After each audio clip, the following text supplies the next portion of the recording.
খিলঞ্জীয়াকটো আমি সমৰ্থন কৰিছোঁ চাওক, কিন্তু ইয়াত খিলঞ্জীয়াক দুভাগ কৰিলে আমাৰ মনত দুখ লাগে। অন্য সম্প্ৰদায়ৰ খিলঞ্জীয়াক উচ্ছেদ নকৰি গৰিয়ামৰীয়া ডিচি চৰাইদেউসকলক মুছলমান ধৰ্মটো মুছলমান হোৱাৰ কাৰণে উচ্ছেদ কৰিব, সেইটো আমি কেতিয়াও মানি ল'ব নোৱাৰোঁ স্বাভিমানী গৰিয়ামৰীয়া ডিচি চৰাইদেউ। গতিকে উচ্ছেদ হ'লে সকলোৰে হ'ব লাগে। উচ্ছেদ এতিয়া যদি অচিনাক্ত ব্যক্তি কৰে, অচিনাকি ব্যক্তিসকল কোন সেইসকলক উচ্ছেদ কৰক, আমাৰ আপত্তি নাই। কিন্তু গৰিয়ামৰীয়া ডিচি চৰাইদেউসকলক অন্যান্য খিলঞ্জীয়াৰ দৃষ্টিভংগীৰে চায়।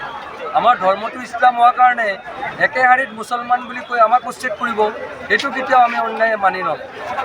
আনহাতে এটা মাটি কিনা বেচা আইন কৰা হৈছে, SOP তৈয়াৰ কৰিছে। এই SOPত হিন্দু মুছলমান কৰা হৈছে, তাত খিলঞ্জীয়া অখিলঞ্জীয়া কৰা হৈছে। তাত গৰিয়ামৰীয়া ডিচি জলা চৰাইদেউসকলৰ ভূমি অধিকাৰ কাঢ়ি ল'বলৈ বিচৰা হৈছে। তেওঁলোকক মানে ছেকেণ্ড ক্লাছ চিটিজেন হিচাপে ব্যৱহাৰ কৰা হৈছে। এই কাৰ্যবিলাক আমি কেতিয়াও মানি নলওঁ। এই ধৰণৰ সাম্প্ৰদায়িকৰণ, সৰলীকৰণ গৰিয়ামৰীয়া ডিচি জলাসকলক ৰেহাই দিব লাগিব। খিলঞ্জীয়াৰ ক্ষেত্ৰত ক'ত ধৰ্ম কথা? খিলঞ্জীয়াৰ মাজত ধৰ্ম কথা নাই। খিলঞ্জীয়াৰ পৰিচয় এটাই, তাৰ ইণ্ডিজিনিয়াছ খিলঞ্জীয়া ভূমিপুত্ৰ, তাৰ ধৰ্মৰ কথা ক'তাই। গতিকে এই কথাবিলাক আমাৰ ক্ষোভ আছে, আমাৰ মনত দুখ আছে, বেদনা আছে, আৰু এই দুখ বেদনাবিলাক আমি ব্যক্ত কৰিবলৈ ওলাইছোঁ।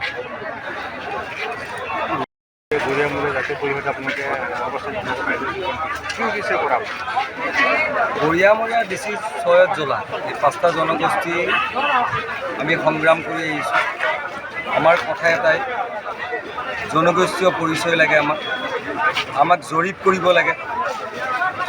ডিচি গৰিয়া চৈয়দসকলক OBC দিব লাগে। সুকীয়া জৰীপ কৰাৰ পিছত ডিচি উন্নয়ন পৰিষদ হোৱা নাই, ডিচি উন্নয়ন পৰিষদ দিব লাগে। চৈয়দ আৰু উন্নয়ন পৰিষদ হোৱা নাই, চৈয়দ উন্নয়ন পৰিষদ লাগে।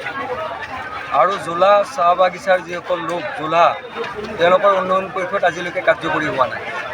এই গোটেইবিলাক দাবী লৈ আমাৰ আজি প্ৰতিবাদ। আমাৰ কথা চৰকাৰক এটাই, চৰকাৰে বিশেষকৈ মুখ্যমন্ত্ৰী ডাঙৰীয়াই চৰকাৰৰ মুখ্যমন্ত্ৰী হৈয়ে আমাৰ এই যিটি সমস্যা, এই সমস্যাক লৈ আলাপ আলোচনা কৰি পেলাই সিদ্ধান্ত গ্ৰহণ কৰা হ'ল। তাত চাব কমিটি গঠন কৰা হ'ল। চাব কমিটিয়ে ৰিপৰ্ট দাখিল কৰিলে এই জনগোষ্ঠীকেইটাৰ সামাজিক অৰ্থনৈতিক উন্নয়নৰ কাৰণে জৰীপৰ ব্যৱস্থা কৰা হ'ল। কিন্তু আজিলৈকে জৰীপ হৈ নুঠিল। আজিলৈকে আমাৰ গৰিয়া আৰু চৈয়দ আৰু ডিচিসকলে OBC নাপালে। আজিলৈকে ডিচি উন্নয়ন পৰিষদ নহ'ল। আজিলৈকে জলা উন্নয়ন পৰিষদ কাৰ্যকৰী কৰা নহ'ল। আজিলৈকে BKD দৰে বিভিন্ন যিবিলাক স্বায়ত্তশাসিত অঞ্চল, এইবিলাকত প্ৰটেক্টেড জনগোষ্ঠীৰ মৰ্যাদা প্ৰদান কৰা নহ'ল। এই গোটেইবিলাক সমস্যা লৈ, গোটেইবিলাক দাবী লৈ পেলাই আজি আমাৰ প্ৰতিবাদ। এই প্ৰতিবাদত হাজাৰতকৈ অধিক লোক আজি সমাবেত হৈছে, আৰু বতৰ ভাল থাকিলে আৰু মানুহ হ'লয়। আৰু পৰৱৰ্তী দিনত আমি আশা ৰাখিছোঁ যে এনেদৰেই আমি প্ৰতিবাদ কৰিব লাগিব, যেতিয়ালৈকে চৰকাৰে আমাৰ কথা নুশুনিব। চৰকাৰক প্ৰতিশ্ৰুতি দিছিলে আমাৰ সমস্যা সমাধান কৰিম বুলি, কিন্তু আজিলৈকে সমাধান কৰাৰ আমি দেখা নাপালোঁ। সেইকাৰণে এই প্ৰতিবাদ। যিকোনো খবৰৰ বাবে যোগাযোগ কৰক 7099017330 লগতে 7099017110 নম্বৰত।